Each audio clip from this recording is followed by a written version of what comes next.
C'est une affaire qui fait grand bruit depuis quelques heures et qui pourrait brouiller les relations entre la Côte d'Ivoire et le Mali. Le gouvernement de transition malien considère les 49 militaires ivoiriens interpellés dimanche à l'aéroport de Bamako comme des mercenaires et a décidé lundi de les mettre à disposition des autorités judiciaires compétentes. On va suivre une réaction donc du porte-parole de la transition.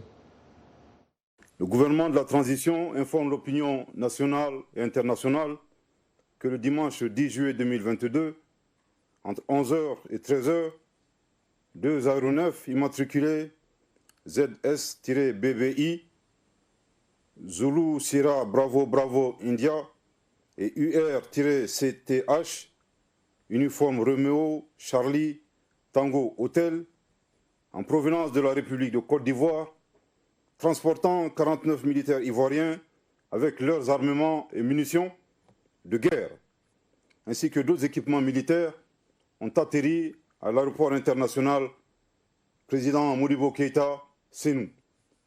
Il a été établi que les 49 militaires ivoiriens se trouvaient illégalement sur le territoire national du Mali. Par conséquent, ils ont été immédiatement interpellés et leurs armements, munitions et équipements ont été saisis. Au regard de ces manquements et infractions commis dans le cadre du déploiement de ces 49 militaires ivoiriens, le gouvernement de la transition les considère comme des mercenaires, tels que définis par la Convention de l'OUA sur l'élimination du mercenariat en Afrique. Le dessein funeste des personnes interpellées était manifestement de briser la dynamique de la refondation et de la sécurisation du Mali, ainsi que du retour à l'ordre constitutionnel. En réponse à cet incident, le gouvernement de la transition a décidé de mettre à la disposition des autorités judiciaires compétentes les 49 militaires ivoiriens interpellés. Abdoulaye Maïga, porte-parole de la transition. Dans le même registre, une réunion extraordinaire du Conseil national de sécurité ivoirien s'est tenue ce mardi au palais de la présidence en présence du président Alassane Ouattara. Pour la Côte d'Ivoire, ces militaires sont régulièrement inscrits dans l'effectif de l'armée ivoirienne et se trouvaient au Mali dans le cadre des opérations des éléments nationaux de soutien. Ceci conformément au mécanisme de soutien au contingent des pays contributeurs de troupes dans le cadre des missions de maintien de la paix. Et pour faire le point, donc, analysé dans cette actualité, nous accueillons sur ce plateau Bagassi Koura. Vous êtes journaliste et chef du service Bambara ici à la Voix de l'Amérique. On va commencer par une question. Comment expliquer donc ces arrestations de militaires ivoiriens? Alors, parce qu'il y a eu ce flou-là qui est resté jusqu'à hier et même ce soir, parce que des informations continuent de tomber. Donc, voici ce qui s'est passé. Dimanche, deux avions arrivent de la Côte d'Ivoire, sont autorisés à atterrir à Bamako. Il s'agit à bord de l'un des avions des soldats ivoiriens, et puis l'autre, comme on l'apprend ce soir, transporter des armes et des munitions pour ces 49 soldats.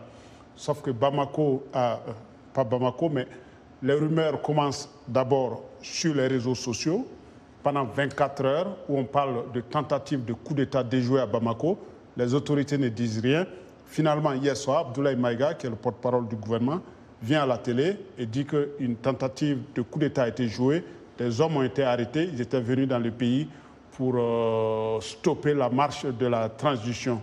Donc, et qu'ils ont camouflé, bien sûr, leur identité. Et c'est pour ça qu'ils ont été arrêtés.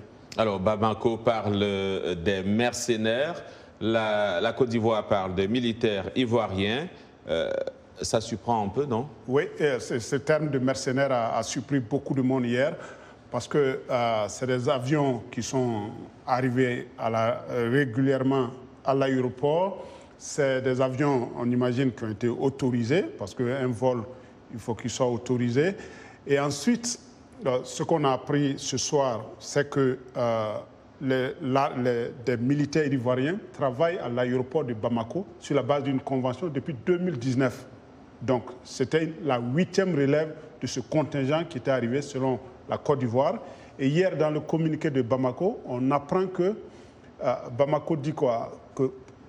On décide maintenant de ne plus laisser des militaires étrangers venir faire la sécurité à Bamako. Donc, il reconnaît tacitement que des forces étrangères étaient par le passé autorisées à venir à Bamako et qu'à partir d'hier, les FAMA, ils demandaient à la société qui traite avec les Nations Unies de ne plus employer des étrangers, mais des Maliens.